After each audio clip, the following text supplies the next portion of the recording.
welcome to Moments with Marianne. I'm so delighted we're spending this time here today. We have a very empowering show coming right up with special guests, Dr. Pia Orleane and Cullen-Smith. And they're here today to share with us not only their books, but also a channel from Larke Ma. Now, Pia and Cullen, many of you will remember, they were on our show last month to talk about their brand new book, Palladian Earth Energy Astrology, Charting the Spirals of Consciousness, as well as their 2019 calendar, the Palladian Earth Energy Calendar, which is your guide to navigating the spiral energy patterns of the universe for conscious evolution and spiritual advancement. Today we have a very special treat. Both Pia and Cullen are channeling Larke Ma for us. And Larke Ma is a loving group of Palladian beings. So let's welcome to the show, Pia and Cullen. Thank you. We're delighted to be here. Thank you, Marianne. We're really happy to be back with you. What a joy it is to have the both of you here. And my goodness, we've had some absolutely profound things that have happened since the last time we talked, and I can't wait to get into that a little bit later in the show. We have a special surprise, so stay tuned and listen to this. But we're here to talk about all the books that you guys have done with Larke Ma. And for our listeners that maybe didn't join us the first time, why don't you share with us who Larke Ma is? Larke Ma is a collective of beings from interstellar beings. They operate from the Pleiades. They have a Pleiadian influence, and they bring wisdom to help humans who are interested in evolution. Their general presence, when you feel it, is a feeling of just love. They are just full of love, and inside that love is a lot of wisdom to help humans see what we're doing wrong and give us hints and suggestions of how we can do things better without judgment. When they first introduced themselves to us, quite a few years ago, they said, we are one of six and six of one. And P and I had to really look at each other and go, what does that mean?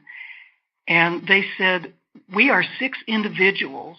We have our own preferences. We have our own ways of seeing the universe, but we work as a unit of one in unity. So they're like a family with different members that all work together to produce an amazing amount of wisdom, as Pia said, and energetic information. When we first started having Larke Ma's voice come through, we got used to the rhythm and the harmony of the way the tones came through, the resonance of connecting with them. And all of a sudden one day, one of the other members of the six decided to speak, and we had to say, who's this? It was really interesting and fun, but now we know every time there's a shift in the energy, it's just a different one of their members taking the lead of the group. Some of them are more masculine in their presentation. Some are more feminine. When we speak in public, in gatherings, sometimes people will talk to us at a break or during lunch or the next day, and they'll say, we heard different voices. Can you explain that to us? And that's exactly what we have come to understand. Well, it's amazing because you can feel that energy, that love, that vibration that comes through when they speak through the both of you. It's that combined, there's the combined energy of the two of you that make it happen. Thank you. It's an interesting thing for us because we are, although living our lives in love, we are completely diametrically opposite. Which our outer personalities couldn't get any more opposite. Our outer personalities are absolutely 180 degrees from one another. And Larke Ma, and we're laughing about this, we love each other dearly, and we are a unified couple. However, Larke Ma chose us because of this absolute difference in our outlook. It cancels out any filterization that might come through when they're giving us messages. We can have no personal preferences or attachments to anything they say because when they come through both of us, which they will not come through one or the other, they only come through both of us, all filterization disappears. So we're a little bit unique in what we do because we have to be doing this together. We want to be doing it together, but it's a must that they only communicate with us when we're touching and being in complete synchronicity with each other. So we're a little bit different than many people who bring information or wisdom from other energies.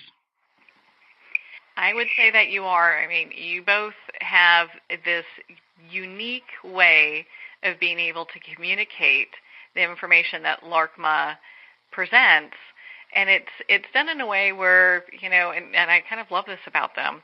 A lot of times they say, you know, take what resonates and kind of, you know, and I'm kind of paraphrasing this, but kind of take what resonates and leave the rest behind, you know. So I love that, you know. Well, that's interesting, Marianne, because they will often say, don't believe us, believe what you trust in your own hearts. And we really like that because that means they don't want people simply following their advice or their wisdom. They want people to grow and evolve, to think about it, feel it, and decide, does this resonate?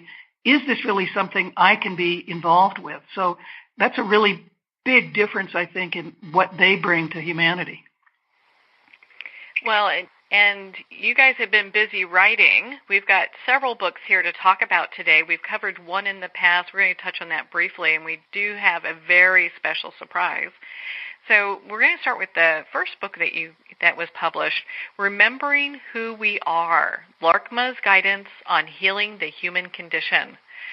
And, you know, I found that book to have such great wisdom in it. When you were writing this book, was that done for someone specific in mind? Well, first of all, Marianne, we have to tell you that was Larke Ma's second book, not their first.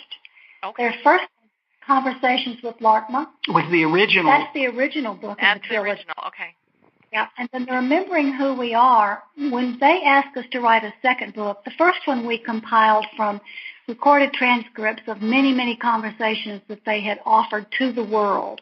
When they asked us to write for a second one, we said, you give us what you want us to say to the world, and then we will put it out there. And they said, okay. So they basically dictated the second one to us. With the exception that they had Cullen write a chapter on the end, and they had us do a joint chapter together about summarizing everything that they had said throughout the book. That chapter is called The 10 Choices, which are guidelines for living. But basically, they dictated what they wanted the world to know for the purposes of what they call healing the human condition, because our human condition is so fragmented with pain, suffering, competition, all kinds of things. Well, and I want to add one thing here, too. When Pia says they dictated it, they did indeed dictate it, but in order to make it more understandable, it does require editing. we have to rewrite and edit in order to make really perfect sense about it. So they did. They don't speak linearly. They speak in spirals because that's how their consciousness works. And when you're engaged with them on a live conversation, your consciousness will follow the spirals, and it makes perfect sense. But when you try to put it in linear form like a book, oftentimes we'll have to rework the way it's presented so that it flows in a linear fashion to be read. That's what Cullen means by rewriting. We didn't rewrite any of the essence. No, we didn't change the content. We only changed the way it was presented in human wording. Right. Oh, my goodness. Well, then in Conversations with Larke Ma, it does talk about the earth and the energies and the planet, the animals here. Can you share a little bit about that for our listeners? Sure, we'd be glad to. One thing that they want us to know about this is that, and I'm going to take not only from the book, but I'm going to take from recent information they've been sharing on their live calls and public gatherings also. One thing they really want us to focus on is that everything is energy, and that the highest vibratory awareness that we can have is that all energy needs to be honored. So therefore, when they talk about animals or plants or trees or anything like that, they see that with as much respect as they do a human being. It's really about honoring that each tree, plant, animal, person has the right to life and has something to offer in Earth. Well, and there was a section that talked about dolphins and whales that I felt were really interesting, and just the joy that dolphins bring. Yes, absolutely. Laarkmaa has told us that dolphins carry the energy from the ancient land of Mu, and that is a continent where humans shared knowledge of how to breathe underwater, how to communicate through vibratory communication. And they say that when we engage with dolphins, dolphins help us to remember that we're capable of those things. That's not just something that dolphins can do. It's something that humans can do if we remember it. And interestingly enough, Pia and I have been spending time with dolphins all of our lives. We grew up on opposite sides of the American continent, and yet we spent time with dolphins in both places long before we met each other. And so we have had that experience of the absolute joy and bliss that a human can have when interacting with these amazing, amazing beings. They have a great honor and respect for the whales, because the whales are some of the oldest life on Earth. And they say the whales actually are here to help us remember who we are, which is the title of the second book. The whales are here to help us reawaken and to remember, and learn to take in community and the collective and not just do things selfishly. Whales and dolphins both travel in pods. Humans don't do that. Humans separate into tribes, and then they fight each other. Whales and dolphins are more unified. Perfect. Thanks, Cullen. Yeah, you don't hear about whales duking it out in the ocean, No. I haven't heard of that happening. I mean, they all seem to be able to have this relationship with their environment. They do. In fact, Marianne, I think that these aquatic mammals have a better relationship with their environments than we do. They work so well within their environment. They just seem to have this flow and grace in the ocean that they live in, way more, I don't know, gently, more deeply than maybe we do as humans on our terrestrial side of the earth. Laarkmaa also talks about, in the section on Earth, they talk about rocks and how rocks are teachers. One of the things that rocks teach us are how to slow down and be able to listen. They talk about communicating with rocks, and they say that the energy of stones talks to the energy of the crystalline human body. So we're working to move from a carbon-based human form to a crystalline-based form. And when we work with stones, it helps us understand the similarity of energy so that we can raise our vibration to match it, which is why more and more people have gotten interested in stones lately. Unfortunately, most New Agers think when they get interested in stones, that means they have to go out and grab them all, buy them up, and make them work for them. But what Laarkmaa's trying to get us to understand is that if you're going to truly communicate with rocks and stones, you have to ask their permission. Do you want to go with me? Would you like to help me work on a project? Is there anything I can offer you? Is there anything that you would like to offer me? And communicate. So basically when Laarkmaa talks about all energy being equal on Earth, they're trying to say that everything can teach everything and everyone else something. Well, and that really resonates. That makes a lot of sense, because if everything's energy, it's, instead of dominating other energy, we would ask for it to work with us. So I completely get that. Absolutely.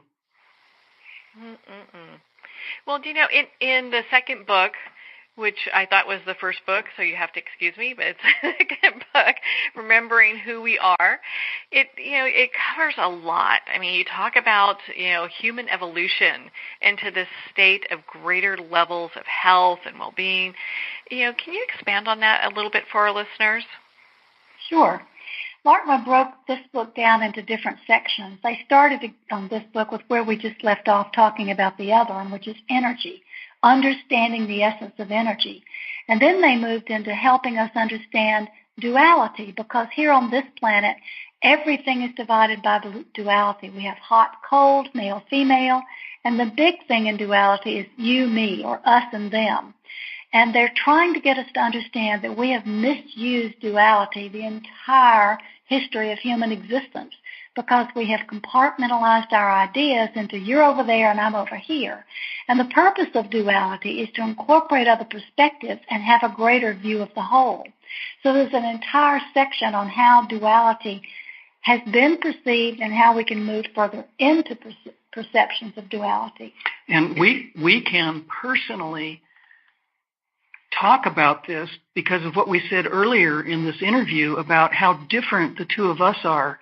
We know that bringing our differences together creates a much more harmonious whole.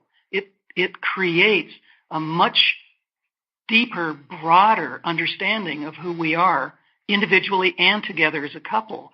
So the idea, the notion of duality is incredibly important to us personally. The next thing that Larke Ma talks about in remembering who we are is they break down how the third dimension is perceived.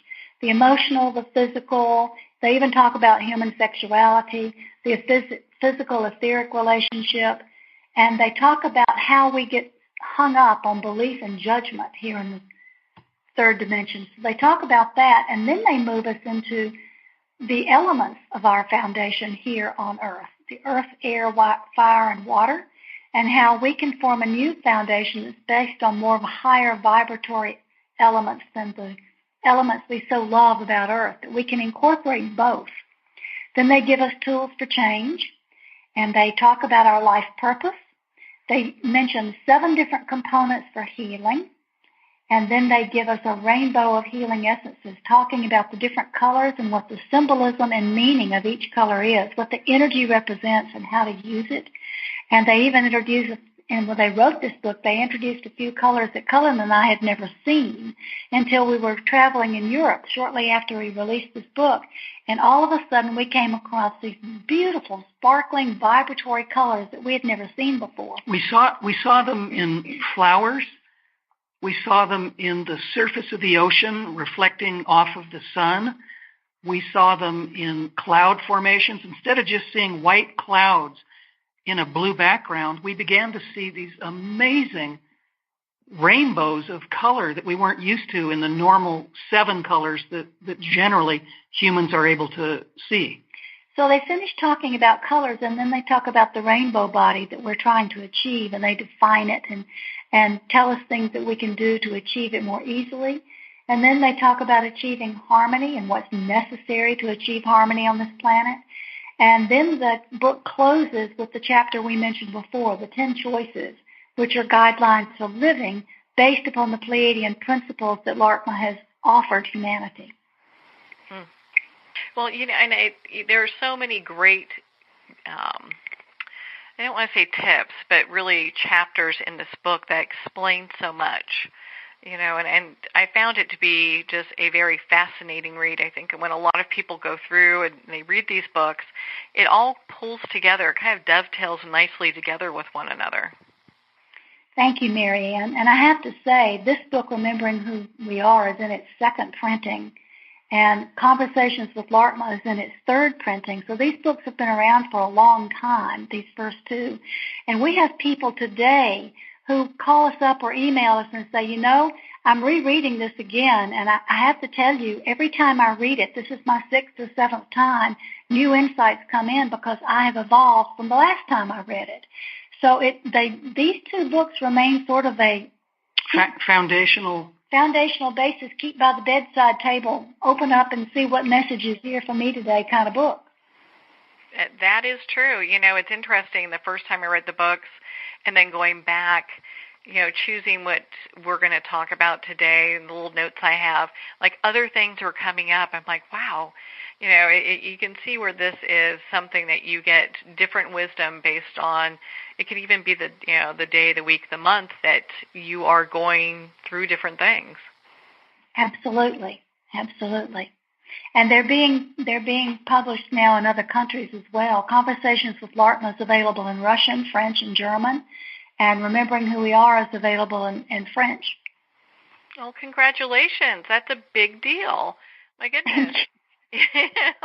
Those are quite smile when everybody has access to this wisdom. Mhm. Well, it should be something that's wrapped around the globe. It's got such great wisdom, and I mean, Laarkmaa's the real deal. I mean, we've got a surprise coming up a little bit later that everyone can listen in on. But before we go there, in remembering who we are, the book also talks about restoring emotional balance. Why is that so important? Well, that's a real key.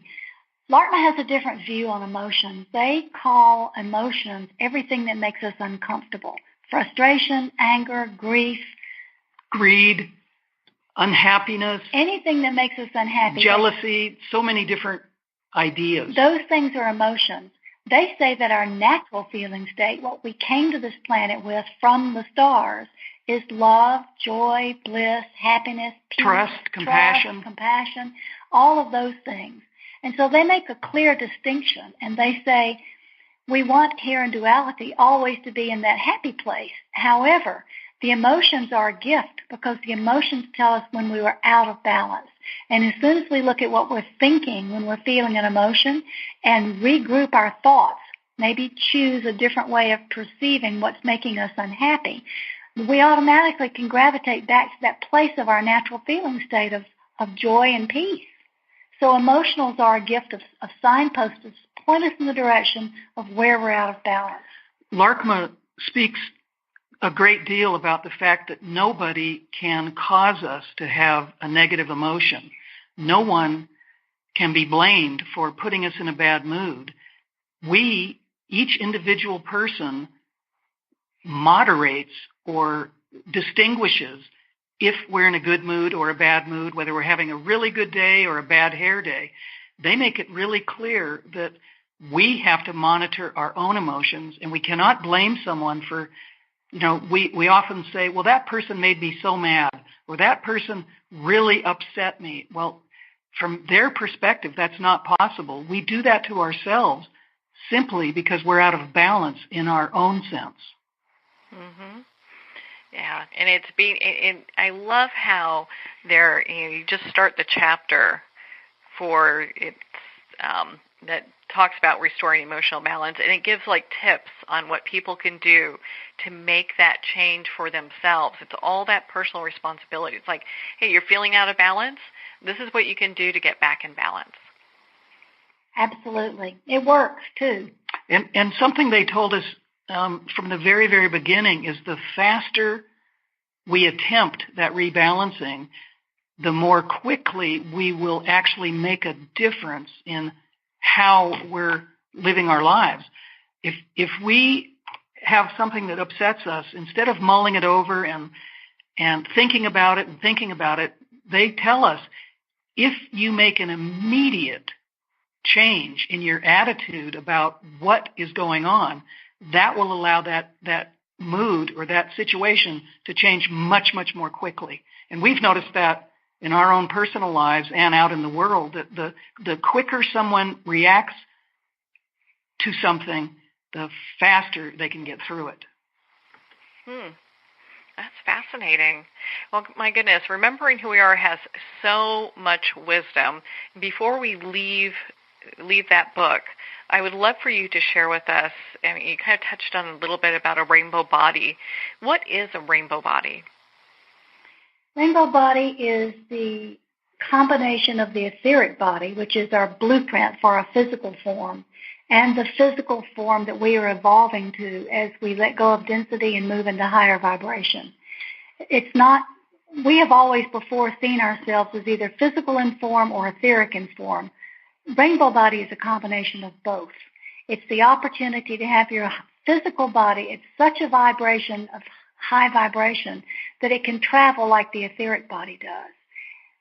It requires less density in diet, less density in thought, less density in almost everything that you touch here in 3D physicality. So it's a process to achieve rainbow body, but a worthwhile process, because when you do this, you have the opportunity to ascend to the rainbow body without going through the process of death. I think what Larke Ma means basically about the rainbow body is that in conjunction with the Earth ascending, which many of us believe and trust it's going to become much lighter, much less dense, and in a completely different form, the rainbow body is the human's ability to ascend with the Earth as she makes her changes so that we can do this together.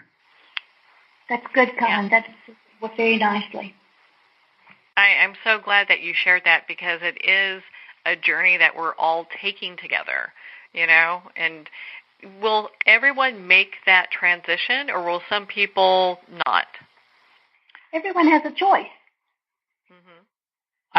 I think each human has the same spark, the same ability to make choices, as Pia just suggested, to make better decisions that have to do with the understanding of the golden rule, do unto others as you would have them do unto you, or the Sanskrit term ahimsa, which means of being absolutely of no harm to any other being, or the Mayan term in Lakesh, which means I am another yourself.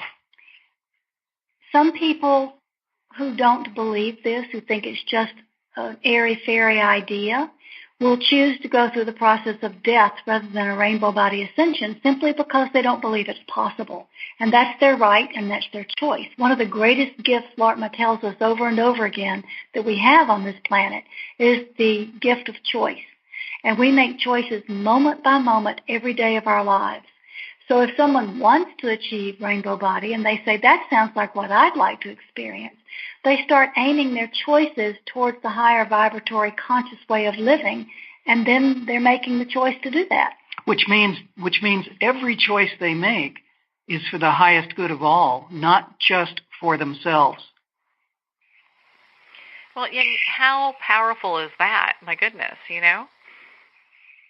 It certainly could help heal the world. It would change the world dramatically if most humans would have that kind of heart and thought process of every time they do something, every time they leave their house, every time they go to work, every time they step out on the street, making choices that help everyone instead of simply thinking about their own agenda. It would transform the world in a spectacularly, very, very quick way.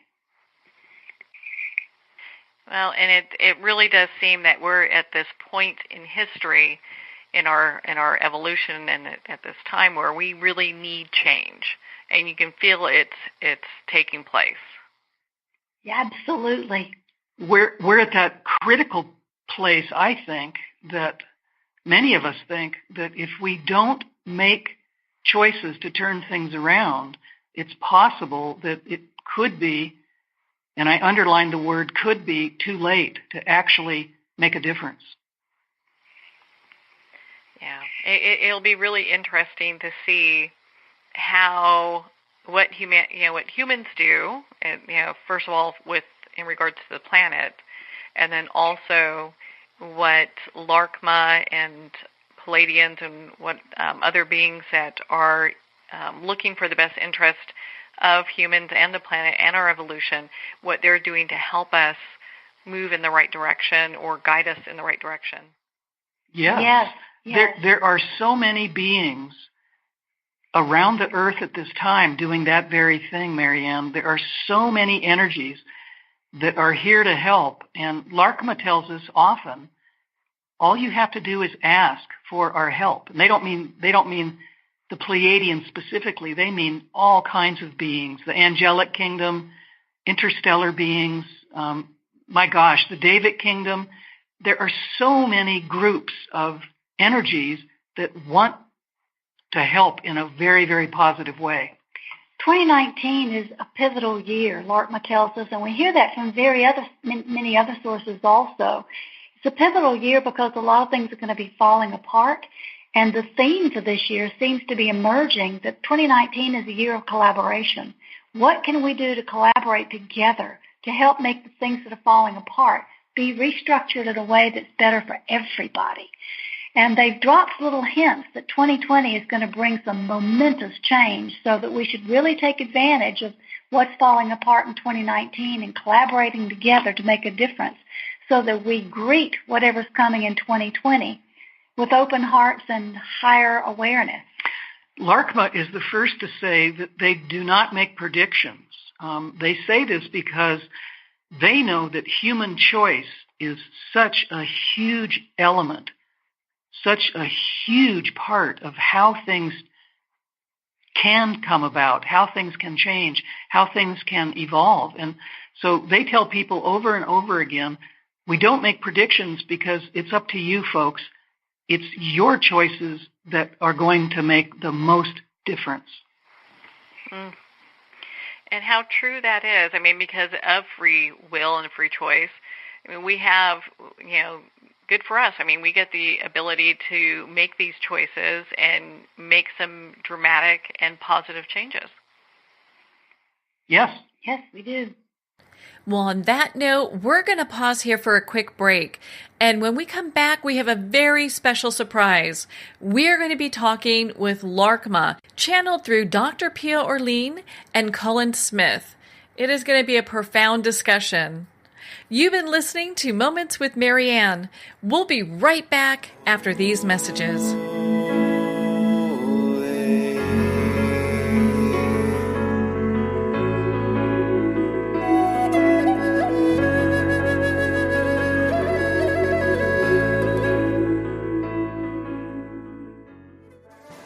Internationally recognized and award-winning author Judy Goodman works and teaches outside the box of limited thinking. Working with people from every walk of life, her goal is to empower you to be the best you can be, no matter what the challenge is. Born with the gift of seeing beyond our normal vision, she has an extraordinary gift of working with every challenge. Teaching beyond conventional wisdom, her work is described as life-changing. Visit judygoodman.com. That's judygoodman.com.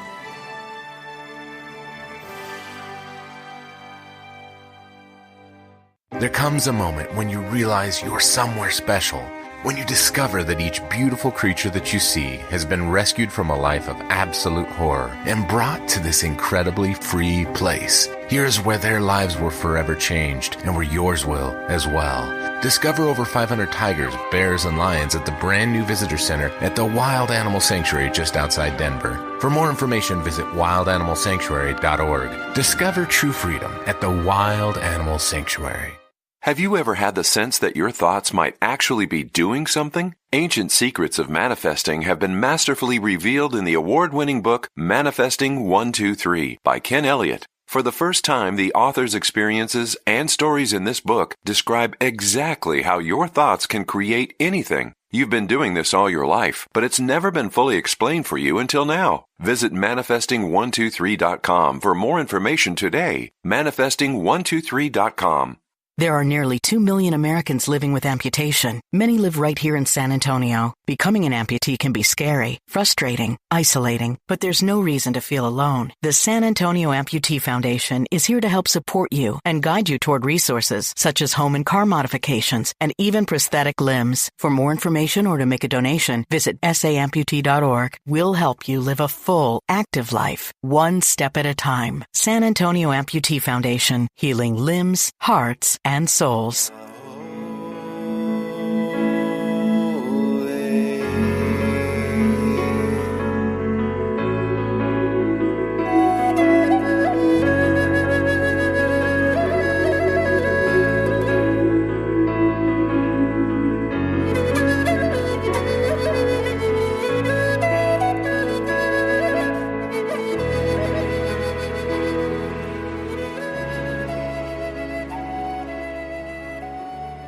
Welcome back to Moments with Marianne. We're here today with special guests, Dr. Pia Orleane and Cullen-Smith, and they're here to share with us their connection with Larke Ma. Larke Ma is a loving group of Pleiadians who are here to help us consciously and spiritually evolve. Let's go ahead and get started, and let's welcome back Pia and Cullen, and now Larke Ma, to the show. Hello, dear one. We are Larke Ma. What a beautiful heart song. We can feel vibrations of high energy all around you when you speak this. You have a great deal of self-confidence in knowing that you are here to help the world. It radiates out through your aura, and we feel great joy that you like doing what you do to help the world. We are pleased to be in your presence, and would be interested in finding out how you feel we could accelerate your evolution.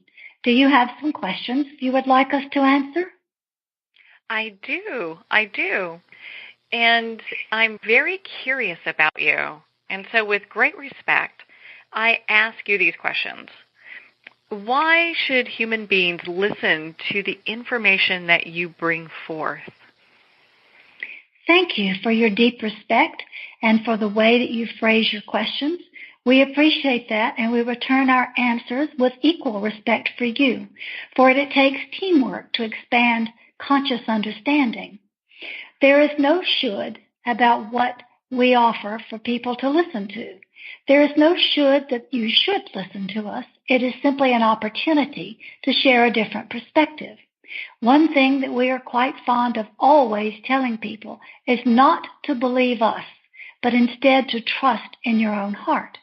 What we do when we communicate with humans is to open up their hearts so that they may find the truth within their own hearts. When we share our perspective, you will know on your own intuitively whether that resonates with you as something that you should know or trust, or whether it does not. And because of this, and also because we are working to empower humans to recognize that all answers are held within them anyway, we would say again, don't believe us, but trust in your own heart. If what we say resonates with you as being truthful, then you will know how to proceed with it. If it does not, you have the opportunity to either expand your perspective or to say, no, that's not a match. And there is no should about either way. Humans grow according to their own choice, according to their own decisions, and we are not trying to force change upon you. We simply are here to support you in the choices you make. So where does your wisdom come from? We are a much older species than you are. Your species is not nearly as evolved consciously, although your species has great mental awareness, and the desire to grow and expand. But the consciousness that we have comes from heart wisdom, wisdom that recognizes that everything is connected. All energy has intelligence, and all energy impacts and affects every other bit of energy. So therefore, while humans still see things from a dualistic perspective of you and me, this and that, good and bad, we see things more as a polar perspective, where they may have different energies, but they are linked together and they complete a whole. We come from a star system much outside of your galaxy, and we use the Pleiades as our base, because the Pleiades is the closest base that supports our life form to be able to help you as you evolve on this planet. What is called? Evolve is to understand from your heart. We're sorry, Pia's voice is a little problematic. Please give us a moment. To evolve is to open your understanding so that your heart and your head communicate with one another. Humans have been poorly trained for a long time to rely upon what they think is the highest wisdom and to ignore your intuition or your heart knowing.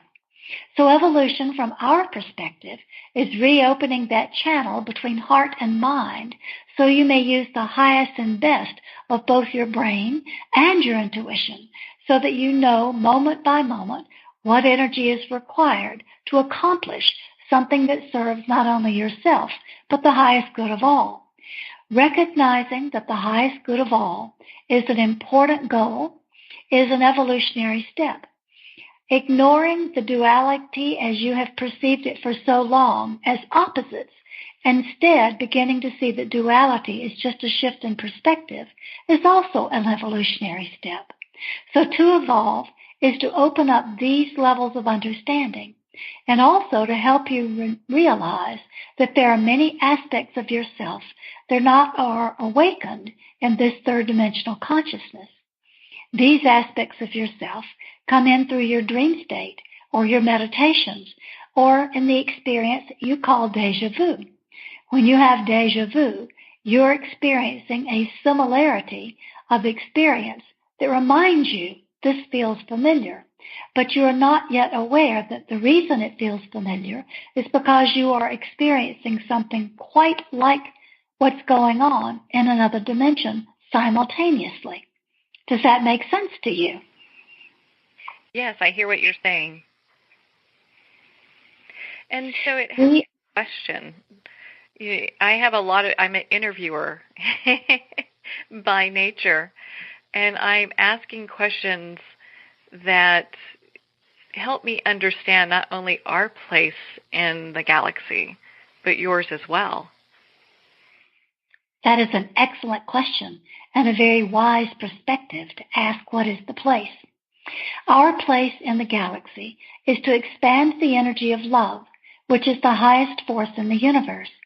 This planet on which you live, this Earth, is a planet that has been an experimental station to see how consciousness can make an evolutionary leap, how consciousness can expand quickly, and how the human form, physical form, can accommodate that conscious leap.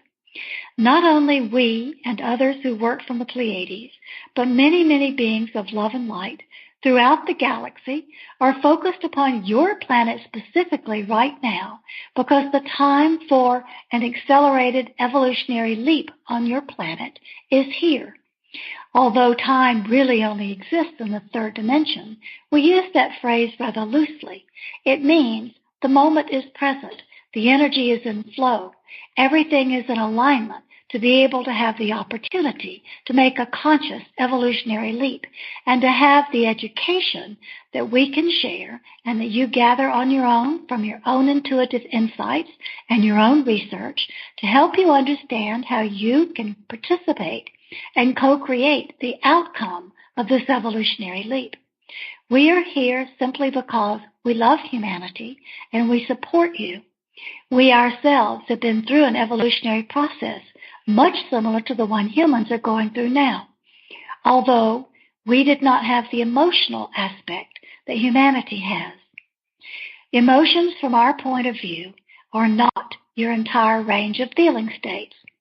As a cosmic citizen and a divine spark of light that is joined to every other spark of light in the universe, you have a natural feeling state that you may describe as love, joy, trust, compassion, kindness, and peace. That is the overriding energy of love. You come into this world, into your earthly body, with all of those feeling states intact. Emotions are a gift that were given to this species to help guide them how to always move back into their natural feeling state. In other words, your emotions are fear, anger, jealousy, grief, anything that makes you feel uncomfortable. Even levels of frustration can be an emotion. So these things, because of their very nature of being uncomfortable, are signposts for you to say something's out of alignment. What do I need to do to adjust? And through that simple conscious awareness that something is out of balance, you are being shown how to drop your judgments, drop your belief systems, and look within yourself to see what is out of alignment. How am I making myself feel this way because of my thoughts? And so the next step is to examine your thoughts, see how they are attached to an erroneous belief system, and then jettison those thoughts. Therefore, the emotion goes away, and you return to your natural place of balance and calm. In our evolutionary process, we did not have the emotional signposts that you have, and so much of our experience was more intense and protracted than yours is. even though you've been on this path for quite some time. We are probably in your Earth years so much older than you that you would find it out of your scientific understanding of how long time exists. But the energy never dies. The energy is always present, and our energy has now been drawn into being present here with you, so that you may find places where you resonate with us and where you open to your own intuitive guidance and your own mental questioning and all the things that make you who you are, so that you can become the highest version of yourself. Well, and so do you have an ethereal body or a physical body from where you speak? You would refer to us as having an etheric body. It is energy, as we already said, but you also are energy. Human's energy is compacted into a more dense physical form that is more static and unchanging. Not that it is not changing altogether, but that it takes a longer period for change to occur. You think a thought, and then it takes some time for that thought to manifest into physical reality. We think a thought, and instantly the manifestation occurs. Our form, from our description, would be considered to be wave form, while you are still in particle form.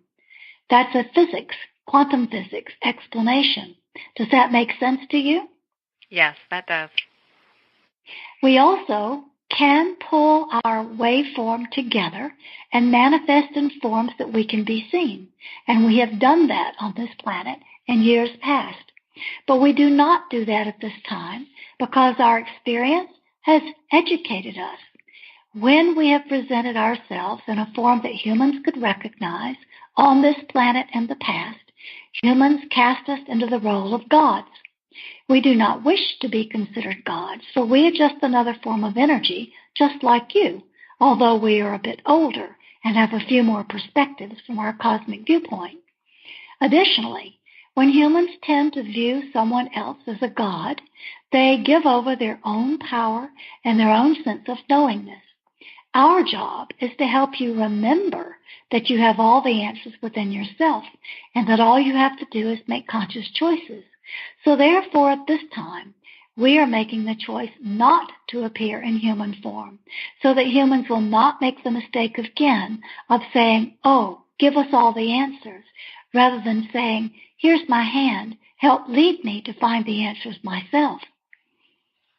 Well, and that pulls up several questions for me, and one is, do you have an understanding of a supreme being? And the second one is, with your role here on Earth to help with humans in evolution, how do you see that unfolding? Two very good questions. We'll start with the one of our role.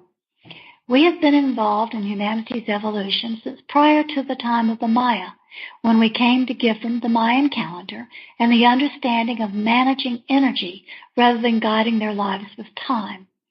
We see our role as being able to expand wherever you are without infringing upon your own choice. In other words, we offer our perspective, but it remains your job to choose whether to accept it or whether to reject it. That way, we do not interfere in your own evolutionary process by forcing something upon you as a conqueror would do.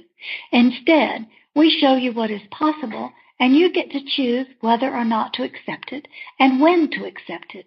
And it is a process. Many are accepting our perspective much more quickly now in the last 10 or 20 years than they have ever before. Many are being willing to move outside of their old third-dimensional paradigm of what is truth and begin to see another paradigm of possibilities. We have a council of elders that we call the Pleiadian Elders Council, who come together and give us guidance on how to disseminate our information. We also learn from humans. With Pia and Cullen, they accept and investigate our perspective, making their own decisions, and they answer questions for us about how they make decisions, about what they do, educating us about the human process. So it becomes teamwork, and we work together for the highest good of all. When humans evolve, you will be radiating out higher vibrational energy into the cosmos. So it is of benefit not only to your species on this planet and to the planet herself, but it is also beneficial for all living beings in the cosmos to have a higher vibratory energy radiating out from humans having an evolved consciousness. So, therefore, we listen to the Pleiadian Elders Council, we listen to the group that we work with, Pia and Cullen, and we learn from each synchronization we do. We may ask you questions, or we may assimilate more understanding through the answers or questions that you share with us. It's all an energetic expansion process. As for a supreme being, it is our feeling that energy is equal throughout the universe, and yet some energies are more awakened than others. And the energy of love is the most potent energy in the universe because it is the most awakened. So we would consider love what you would consider a supreme being. We do not see it in the form of a God who gives orders or tells us what to do. We do not see it as a God who punishes us if we do not do what they say. We do not see it in that way at all. We see it as an energy source that when we follow the guidance of love, it pulses within our hearts and with our very wave motion being so that we know this feels correct, this feels correct, and therefore we can act together for the highest good of all. The information that comes from our Elders Council is given to us to help guide our specific duties and our specific choice of roles that we play, and yet we are capable to tune in to the highest power of love at any time we choose as well. So we're all working together, and it's not a hierarchical structure for us as it is seen as a hierarchical structure on your planet. Does that make sense to you? It does. It explains your perspective as well as how things work here. Very interesting. Well, and thank you. Yes, and so some of the other questions I have for you. So has your race ever been involved in battles? Yes, our race has been involved in conflict. Not in the way that you have conflict in terms of war, but conflict at a level of trying to convince others of a different way to do things. Before we learned how to choose the highest good for all, conflict was a part of our evolutionary path. Because we did not have the gift of emotions to show us when we were out of balance, conflict for us was perceived differently, and it was more challenging than perhaps you perceive conflict here, although we would certainly say that war and conflict at emotional levels is deeply painful. But it was not as long a process for evolution to see that conflict is wrong when it is so painful as it is when there is no emotional part involved. So our portion of going through evolution with conflict took a while longer for it to shift and change so that we could understand truly the highest good for all. Well, and with coming through the two people that you're working with, what do you see for Earth? Are you here to help us or to warn us? What is the ultimate goal for you? The ultimate goal for us is to help spread as much information about human choice as possible, to teach humans that all the answers are in their hearts, that they do not need to rely on teachers, leaders, healers, gods, religion. They only need to tune into their own heart and know that they are connected to the highest power in the universe, the power of love. That requires humans to step away from belief systems, conflict, being willing to open their viewpoints to see other possibilities. And it's a difficult thing to do for humans. So our goal is not to warn you, per se, but to show you other possibilities and honor the fact that you have choice and that this is your journey. Our goal is to expand the capacity for love as much as we can by sharing our perspective so that you open your own hearts to all possibilities and you avoid some of the pitfalls of evolution that we experienced. We do not interfere with choices that you make. We have only one area in which we are always available to make a difference, make a change, and that is we will not allow those who wish to blow up the earth completely through nuclear means to have that happen. Yes, small nuclear things will occur on this planet and have occurred on this planet, but none so large as to annihilate all life on the planet. We have many times stopped someone whose finger was on the button by distracting them, by changing the energy around them until their volatile emotional state of anger or need for control could subside and they could see there was perhaps a better way. That is the one thing that we will step in and do. For the evolution that you speak of, the heart-centered evolution, how long can you estimate it will take humans to get to that place? Well, that's a very third-dimensional question, and time doesn't exist where we are, so it's not in our area of expertise to predict timing of how long it's going to take. One human heart can be closed completely, and some event can open that heart in a minute or two, and all of a sudden they see a different way. For someone else, they may have to have multiple experiences before they are willing to let their heart open to be able to see other perspectives. And it's human by human. However, as some humans begin to allow in more of the love energy, it radiates around them, and others pick up on that vibration, and they wish to join it. And so more positive choices are made. We see, to try to estimate something in your linear time frame, that 2019 is going to be a most challenging year for you, as has 2018.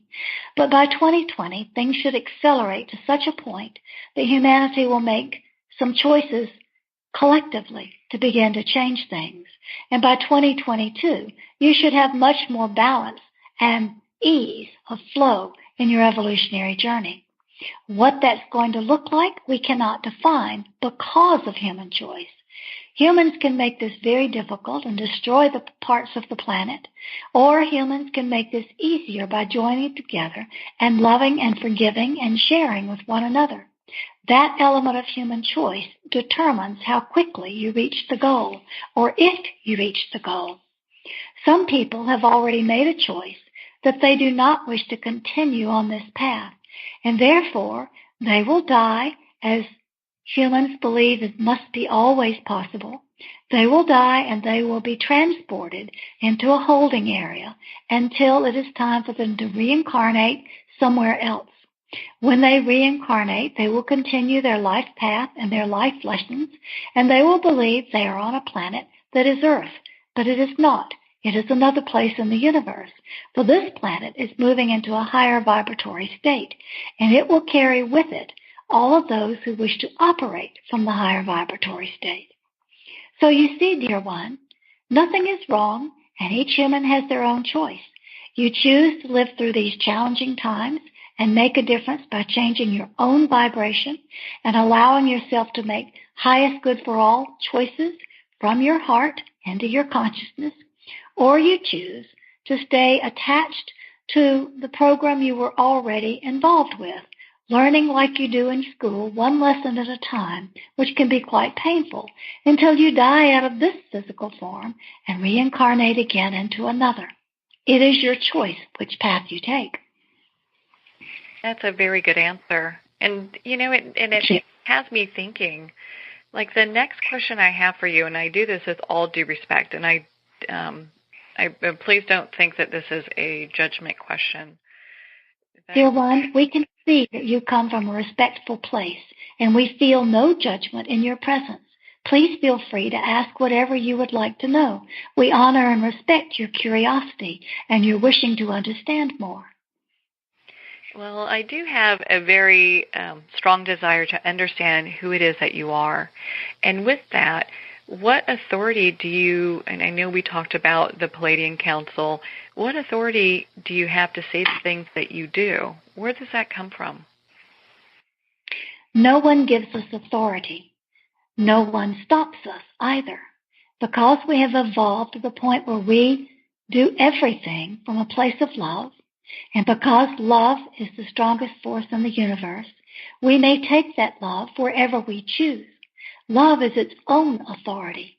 Love has no other ruler, and that is the place from which we operate. Because we always operate, never intending to harm anyone, and always from a place of love, and always without judgment, then there is no governing system to tell us, say this or don't say that. However, because we do not speak your language, our language is through musical tones and feeling states. We do not speak with words. So therefore, because we do use human languaging by accessing the libraries of the black brains of the two humans with whom we work, we sometimes do make errors in the words that we are choosing. That is not meant to be a judgment or a bad thing. It is meant to be a place where a human says, wait a minute, explain that.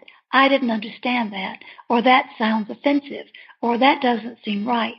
Questioning us so we may choose more appropriate words, which will come from love but may be more applied to the correct circumstance a little better. We are still learning too, you see. So while we do not have anyone to say do this or do that in terms of authority, we do have the power of love as its own authority to which we rely on. Do you still make trips to Earth? It sounds like you do, with making sure that things don't happen at a catastrophic level. But do you still interact with humans in other ways? Yes. Those who synchronize with us or who synchronize on one of our live calls and have our energy there, once you're synchronized with us, any human may at any time say, Laarkmaa, please give me Pleiadian stardust, and our energy will help you in whatever circumstance you are working with.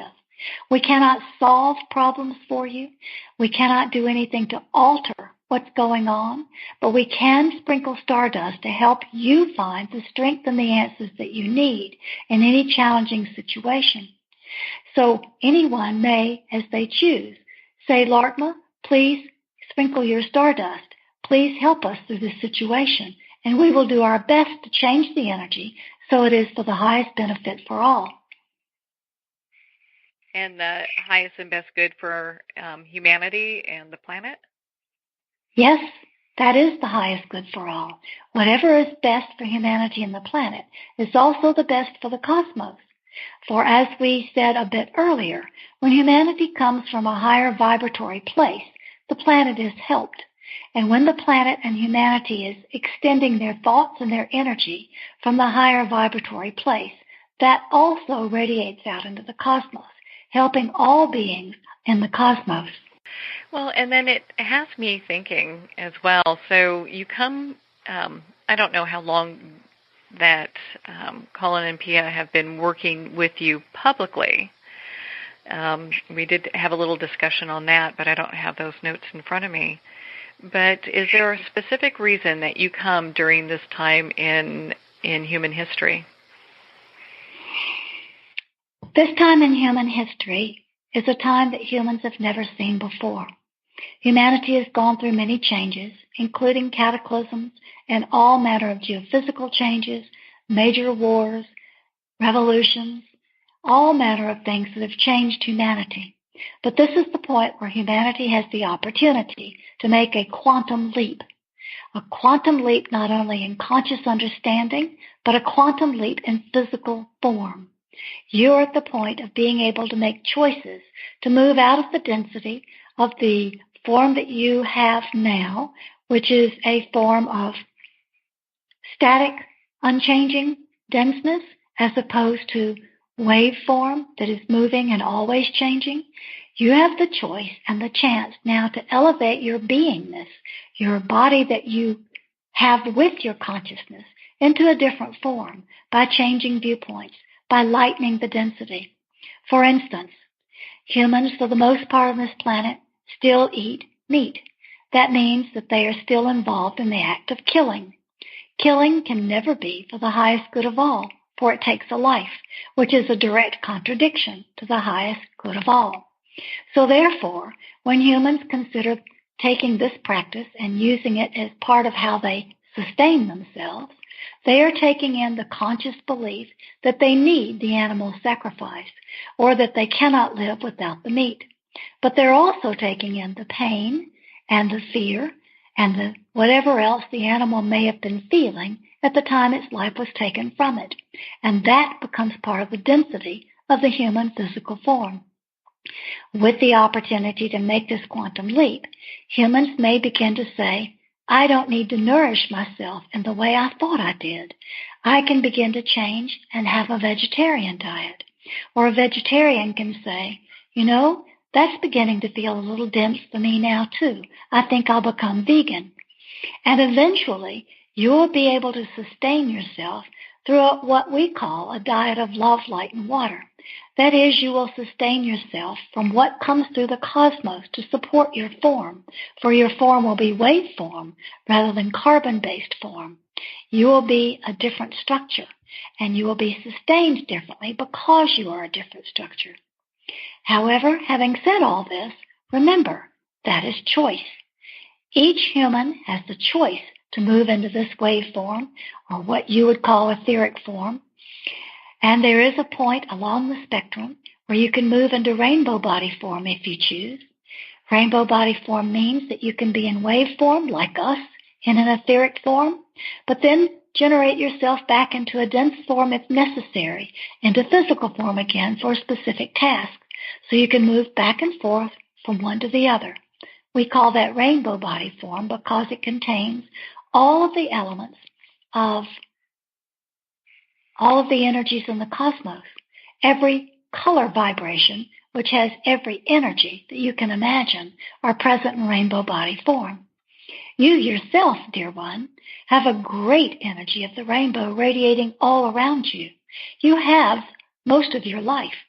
We see you as a 3-year-old, being curious, being out in the yard and looking at everything, flowers and bugs and rocks and trees. You have been curious your entire life. Is that not true? That is true, without a doubt. And do you remember yourself as a little girl at 3, outside and seeing all these wonders and being curious about what makes them? Can you contact that memory? I'm still curious today. Very good. That's a part of you that allows you to continually to expand, and it invites in all the energies of the rainbow to help in that exploration of what you are doing. Well, and that's interesting, because is that the same curiosity, and are you involved in helping to advance, let's say, our medical that we currently have to help people heal from these different diseases, or maybe our technology, so we can kind of move beyond some of the things that currently keep us stuck? In the book that we asked Pia and Cullen to make for us, we wrote through them that all cancer comes from thought form. Your medical science is still trying to separate the gene that causes cancer, or the problem outside of the human that causes the cancer. While there are certainly carcinogenic elements within your environment, the cause of almost every dis-ease you experience in human form comes from the thoughts that you think, comes from your belief system. That is the greatest potential for medicine to evolve, is understanding that energy causes your dis-ease, and energy also can cure your dis-ease. The physical form is the slowest to respond to the thought forms you put out. So therefore, conversations or thoughts you may have had sometime in the past, such as, I wonder if I'm going to get sick from this, or I wonder if that's going to make me sick, or I wonder whatever it is you're wondering, those thoughts migrate into your physical field, and they can manifest things as you bump into energies that are problematic in your third dimension. Your healing is not simply a matter of positive thoughts like Pollyanna, however. Your healing comes from understanding consistently that every time you move into a lower vibratory place, you are causing your own dis-ease. And every time you do that, you need to correct yourself, put yourself back into your core knowingness that everything is all right, that everything proceeds as it should. Some people have come here to experience a particular physical state that someone might consider as a dis-ease. Others fall into it simply because they are making choices or choosing words that are not beneficial to themselves or others. So these circumstances of what you call needing to be healed or advancing your medicine need to be addressed from the energetic perspective. We have been trying to help humanity understand not only advanced medicine, but also advanced technology, because your technology, which you think is so advanced, is quite archaic. We travel in light ships that can manifest and be seen or not. They are not ships that you see made of metal that NASA put together. There are many ways that you can transport yourself telepathically through your thoughts and your intentions. There are ways that you can communicate telepathically without cell phones and computers and telephones. There are ways that you can do healing from a distance to help others support their own awareness that they have the power to heal themselves. And you can do your own healing by accepting and continuing to bring yourself into higher and higher vibrations. All of these things are part of our plan to help you evolve. But the first step that has to be made is that you have to learn to listen to your own heart, because all of these things that we're telling you are already stored there. At some level, you remember this, but most of humanity has forgotten, and you are just now at this opportunity of making the quantum leap, being aware that you can remember, that you can remember, that you can and do remember. The energies are present now, and that is why we are here now. There was energy present for an advance in consciousness when we were here many times before. For instance, with the Mayan calendar, there was an opening for humans to understand, to govern their lives in energy rather than time. That opening passed, and humans did not take advantage of it. There was an energetic opening during the period of Christ consciousness, when Christ and Mary tried to help humans understand, you too are part of God. You too can do what I do. All you have to do is awaken and remember. There have been many portals of opportunity for humans, but none as great as this. This one is the greatest opportunity, because it is at this point that all energy from any realm you wish to investigate is here, because it is the moment the earth has the chance to transition into a different form. And the consciousnesses that are here on this earth also share that opportunity. This is why we are here, and many others as well, including Arcturians, Syrians, Androgyns, the angelic kingdom, former masters who were in human form, all sorts of energies that are from love, in whatever form they choose to operate, are here to support and help this evolution. With that being said, we talk about benevolent beings who are here to help the human race, and there are also some that are not. So how do we discern who's here to help us for the greater good and who's not? Excellent question. And indeed, you are quite correct. There are many who are not of the highest good and who come from what you may phrase as a darker energy, but we do not mean like the opposite of dark and light. We just mean a denser place, but we do not have the human languaging to give it another name. So for that purposes, we will call it dark energy. These ones have constricted themselves away from the power of love and attached themselves to the desire for control.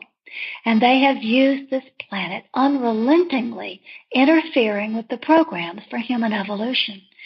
Doing such things as introducing the product of sugarcane to the planet, which was never natural to the planet. Sugar is an addictive substance, which you probably know, is more addictive than heroin or cocaine. What you may not know is that sugar tears holes in your light body and prevents you from accessing the truth when you make your connections with the highest source of love. So sugar is an action of the dark force. It's why when you become emotionally upset as a species, so many of you run out for cookies. It gives you, or chocolate, it gives you a temporary boost to make you feel better because it changes the endorphins in your brain and your blood.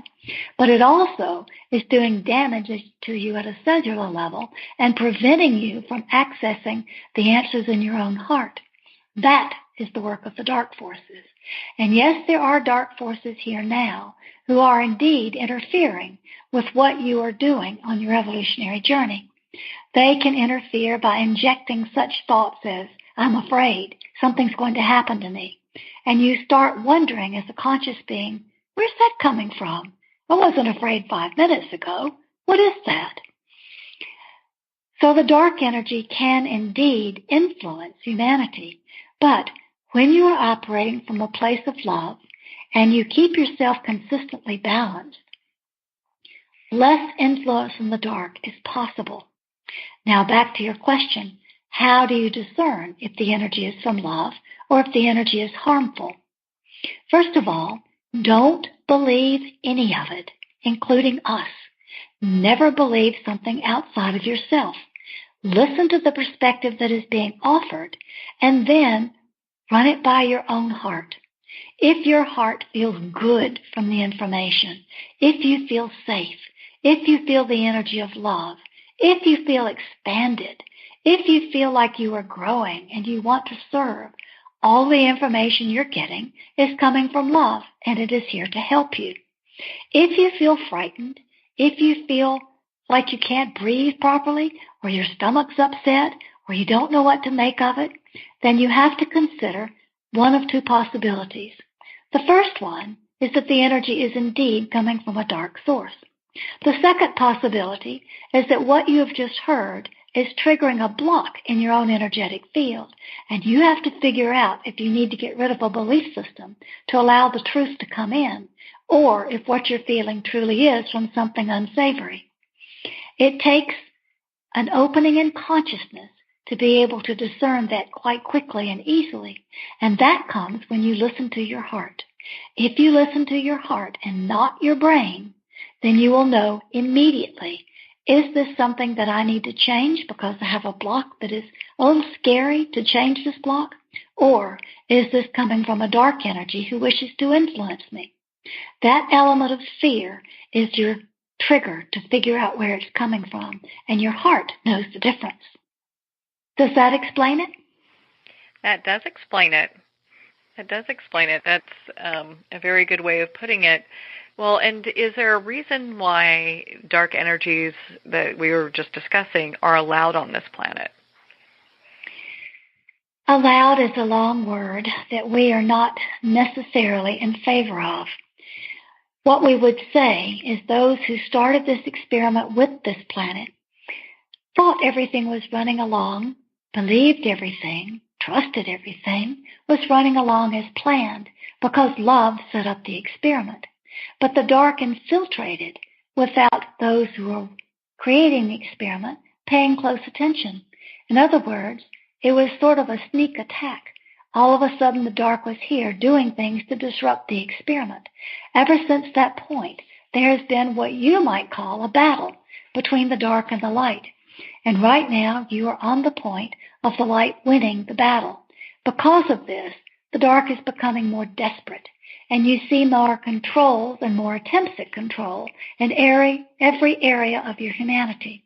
You see it at the financial levels, the political levels, the weather levels, where they interfere with the weather, the selling of products that you are supposed to be having to nourish you, and yet they are full of GMOs, poisons, sugar, all kinds of things that do not nourish human or any other form. That is the last grasp, the last grip of the dark trying to retain control over this planet. And it's going to stop because love is the stronger force. And enough humans are awakened and awakening now that love will be exponentially expanded as a wave across the planet. And so the dark will be losing control.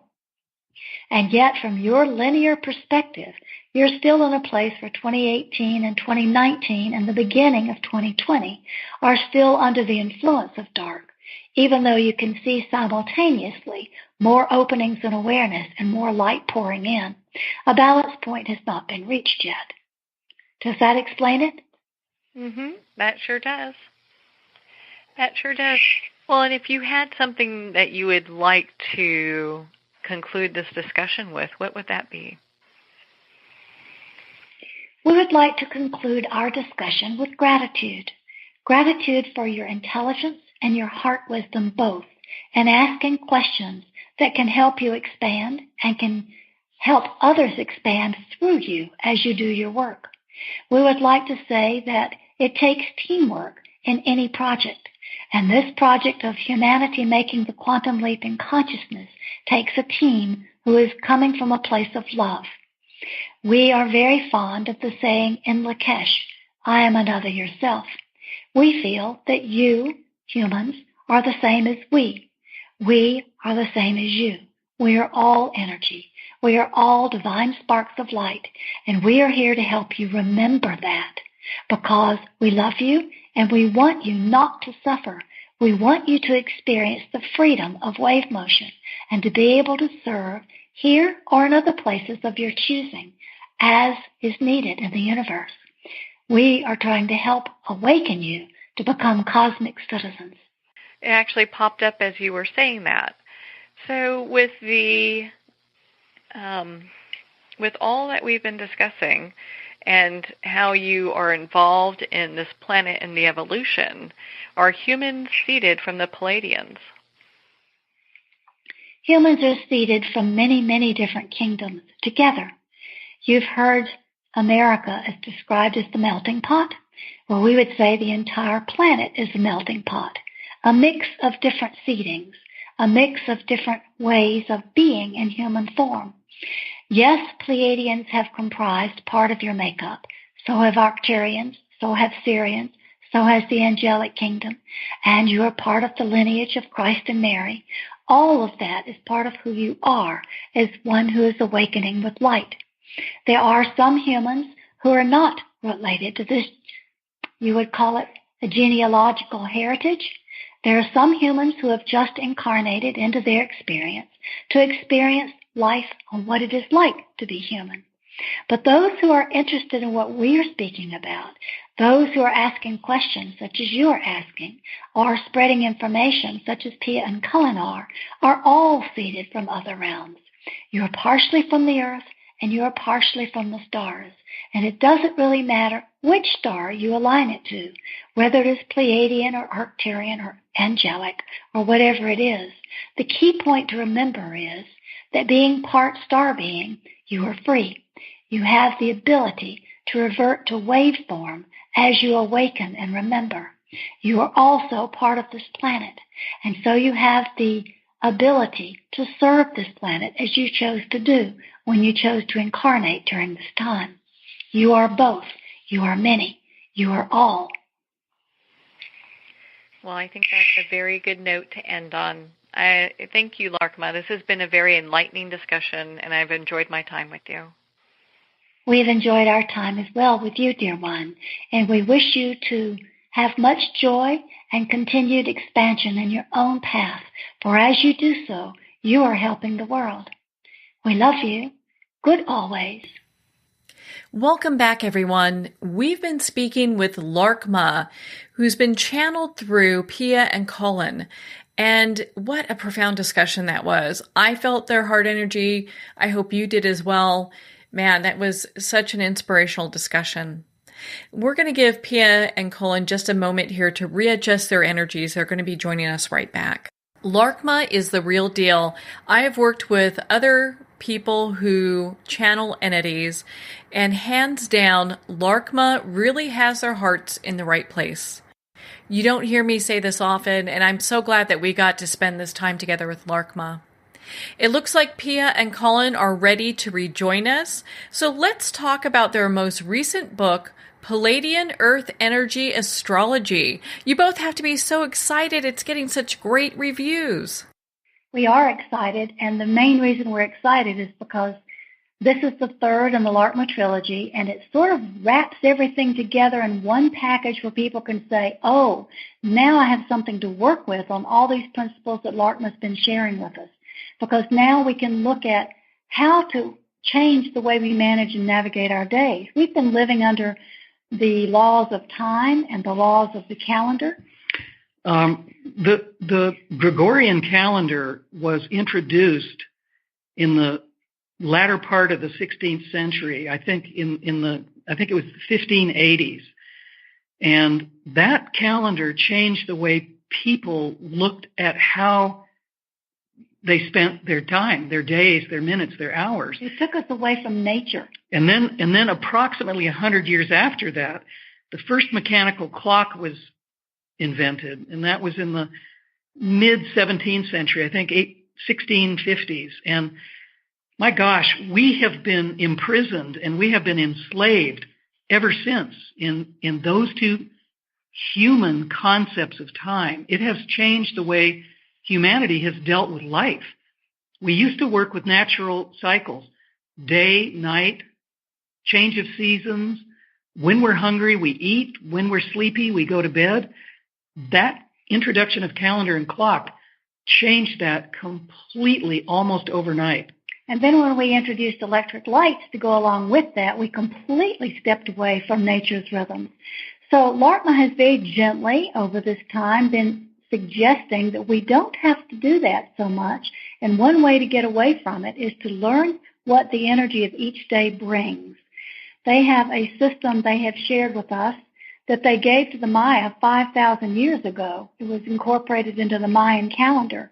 But after the Mayan calendar became unpopular and phased out of people's awareness because of these things that Cullen has just spoken of, the Gregorian calendar and the first mechanical clock, the system given to the Maya were completely forgotten, and it became just a calendar about the end of time or the end of the world, which is not ever what it was about. It was about energy. So now, a modern Pleiadian group working with the two of us, Larke Ma, has reinstituted this system of understanding the two cycles of energy that make a difference in how we navigate our lives successfully. The first system is the universal energies, and there are 13 of those, and they spiral one upon another, building and building and building from the initiation point until the completion point where we integrate everything that's happened within those 13 energies. At the same time, we're spiraling through 20 earth energies, which basically describe all of our experiences here on Earth. The earth energies have a low vibration and a high vibration because here in duality, we have a choice of how we're going to respond to the energy. For example, one of the energies that's here today, the 13th, is the energy of healing. The positive way of using healing is using the courage to heal imbalances. And that can be personal imbalances, it can be community imbalances, family imbalances, or planetary imbalances. But that's a really positive way to say, oh, the energy here is to support this day, Sunday the 13th. Let's use it. At the same time, people who are not paying attention to it or who don't choose to take the high road may take on too many responsibilities and not be able to fulfill them, or they may wind up avoiding responsibility altogether. So looking at the earth energies in this way and the universal energies that go with them gives each person sort of a flavor of the day and a knowing how to guide what's coming up. Today is also a universal energy of 8, which is the energy of connecting. And what a good energy to work with on a day of healing imbalances, knowing that you can connect with people and bring healing everywhere you go if you set that intention. It's a perfect balance of the two energies. And it's interesting. So when we talk about healing, and we look at the calendar, what does that tell us from the book? Well, it tells us two things from the book. When you look at the calendar, it tells you how to work with the day energy in the day, how to approach the day, what you should do and how you should schedule your life. You can look at this calendar and see how to schedule your life. But the book goes more deeply into the energies on a personal level as well as looking at the day energy by describing the two energies, the universal and the energy, that are your personal combination. What makes you you? You have a universal energy that is part of who you are and how you react and respond in the world, and you have an earth energy that's how you are and how you respond in the world. So if you know what your own personal energy is, then you can look for how you personally go into the high road or the low road in every choice that you make. And the calendar helps you use an understanding of what the day energies are and the people around you so that you can have more harmonious relationships as well. The book and the calendar are not just about the day energies, as Pia just explained. The energy of everything contributes to every relationship. All relationships. All relationships. We could speak of love relationships. We could speak of work relationships. We could speak of familiar relationships. We could speak of any number of relationships. The calendar and the book have to do with energy as the guiding force or the guiding understanding of how everything works together or does not work together. And one of the other things that we love about this third book in the trilogy is that Larke Ma actually is dancing with science. They're talking about quantum physics. They're talking about DNA. They're talking about biology of species evolution. They're talking about levels of consciousness and how our consciousness moves in a spiral, just like every galaxy, everything in our solar system is based on a spiral.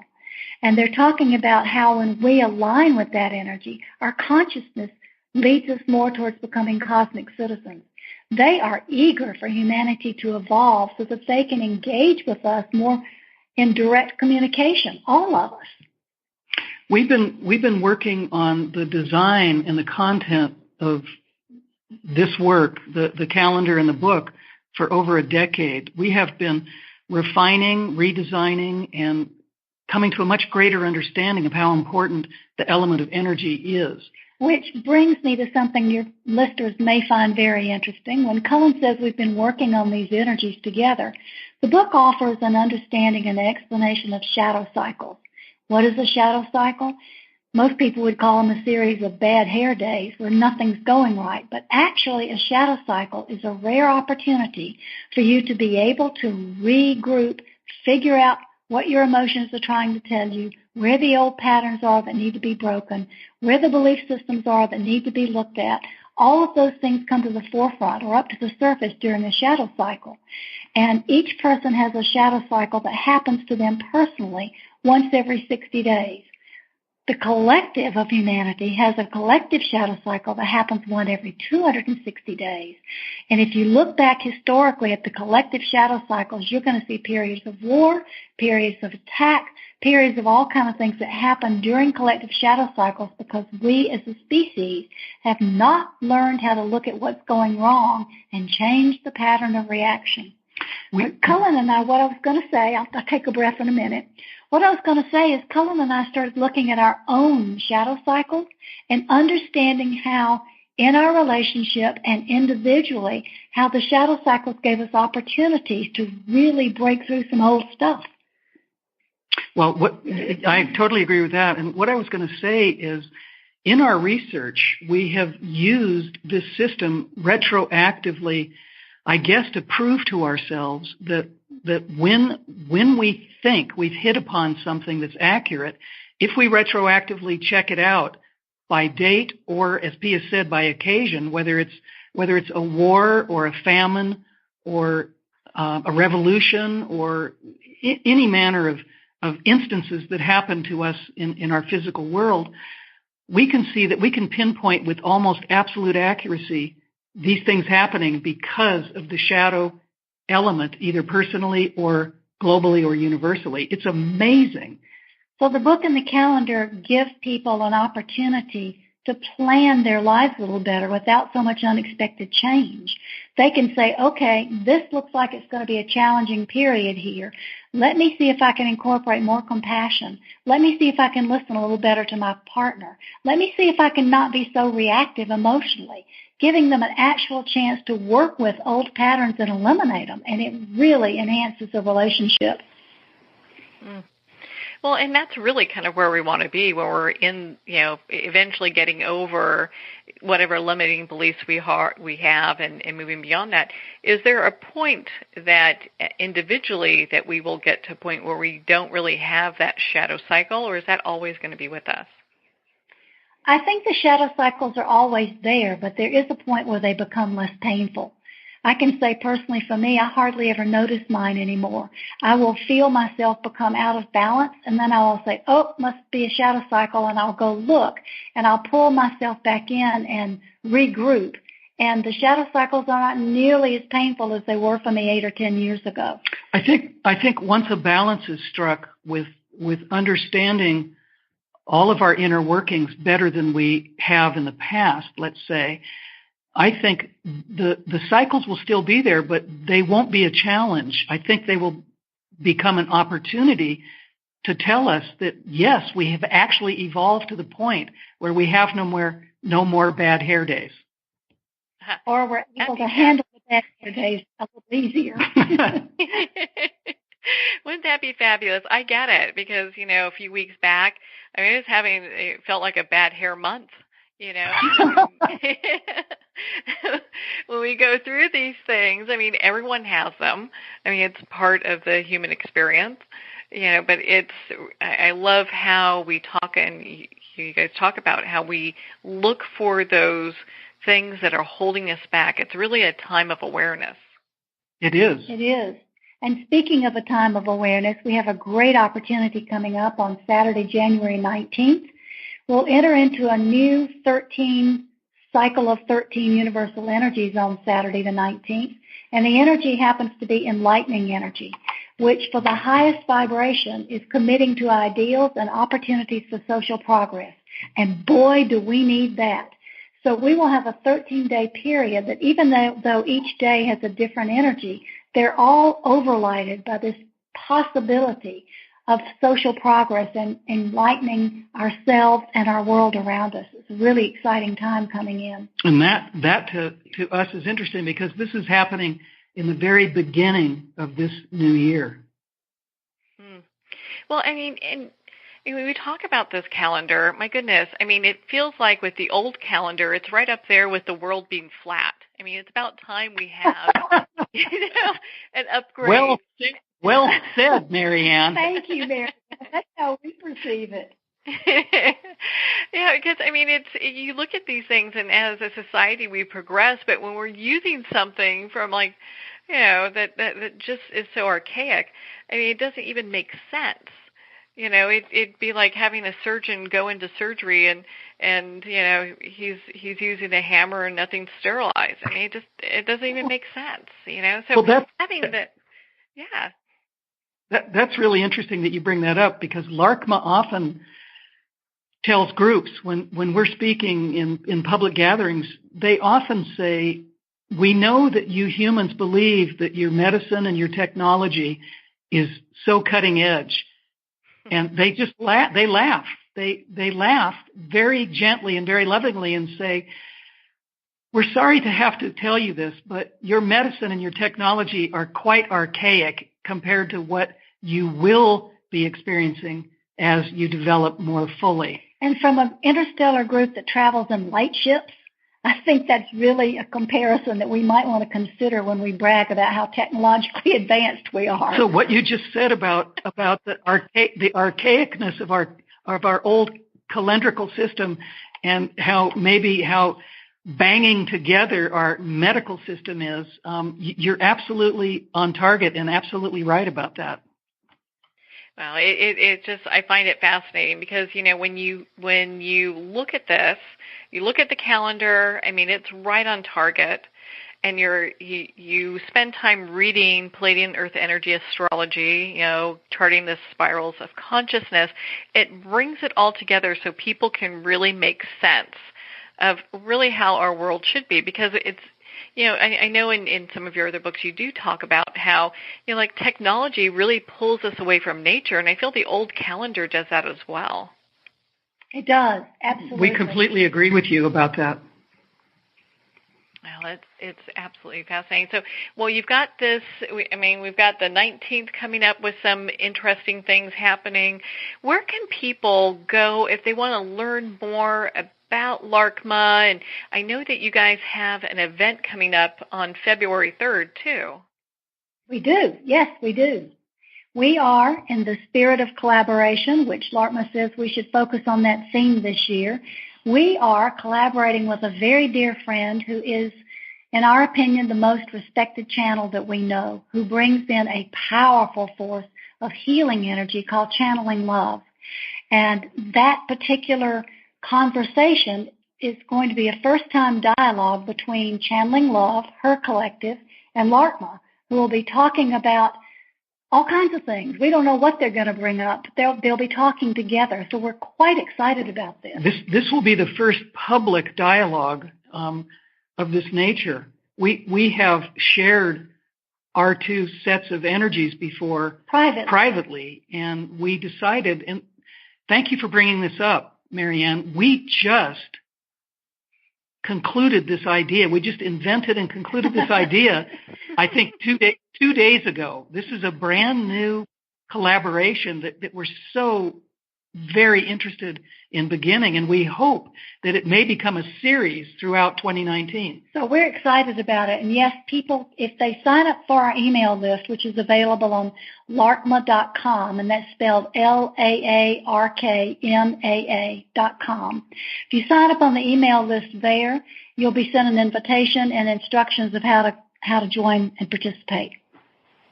And, how important is that? I personally feel, I've enjoyed every single book that you guys have written with Larke Ma, the work that you've done. The calendar I've found to be a huge resource, and it's the only calendar I'm using for myself personally in regards to my own healing and stuff like that. Oh, and before we go, we did this amazing session. Most people probably are not going to interview Larke Ma like I did. They probably want to spend time with Larke Ma and maybe ask different questions. Where could they go to do that? There's a section on our website that they can do that. In fact, everything is available on the website, laarkmaa.com. You can schedule a personal synchronization, which is what Larke Ma calls their personal sessions, because they synchronize their energy with the other person. Or you can schedule, if you'd like to go more deeply into your own energy, you can schedule a Pleiadian Earth Energy personal astrology chart. You can find out about events like our February 3rd collaborative event. And we send out a weekly newsletter that has a message, a recorded message from Larke Ma to guide people through the week. We do that every Sunday. We also have a monthly international live call that Larke Ma speaks for a portion of that, usually about an hour, and then approximately half of that hour is opened up to questions and answers, and that's quite popular worldwide. I hear that it is. I know a lot of people participate in doing that.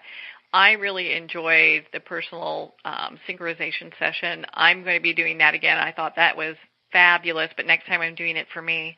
I'm not going to interview them. You can just do it a little different, because I could feel they have this healing quality, this loving quality that you can feel, and it doesn't, it doesn't matter where you are, in the world, you can connect and do that, and I found it to be, just really transformative. So, well, do you know, Pia and Cullen, my goodness, it's always such a pleasure to spend time with you both. Thank you so much for taking the time to be on the show with us here today. We enjoy being with you and your listeners, and we will be with you again, we hope, sometime in the future. Thank you for this opportunity. It's always a delight and a pleasure. It's been uplifting for us to spend this time with you, so thank you very much. Well, thank you both so much. My goodness, this has been such an inspirational time.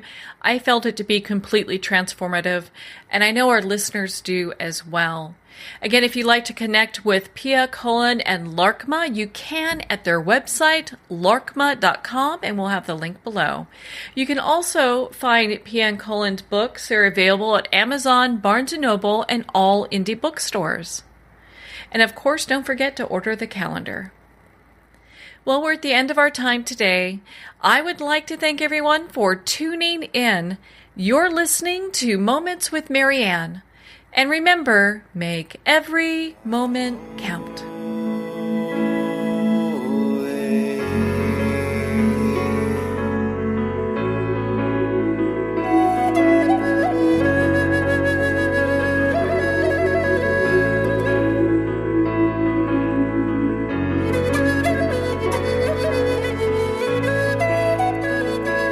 In a single moment, your life can change. Moments with Marianne is a transformative hour that covers an endless array of topics with the best of the best. Her guests are leaders in their fields, ranging from inspirational authors, top industry leaders, and business and spiritual entrepreneurs. Each guest is gifted and a true visionary, a recognized leader in her own work, and while teaching others to develop, refocus, and grow, Marianne will bring the best guest and sometimes a special surprise. Don't miss this. You never know just which moment will change your life forever. Moments with Marianne airs every Sunday, Monday, Thursday, and Friday at 8 p.m. Eastern and 5 p.m. Pacific Time. Make sure to tune in and visit momentswithmarianne.com for more information.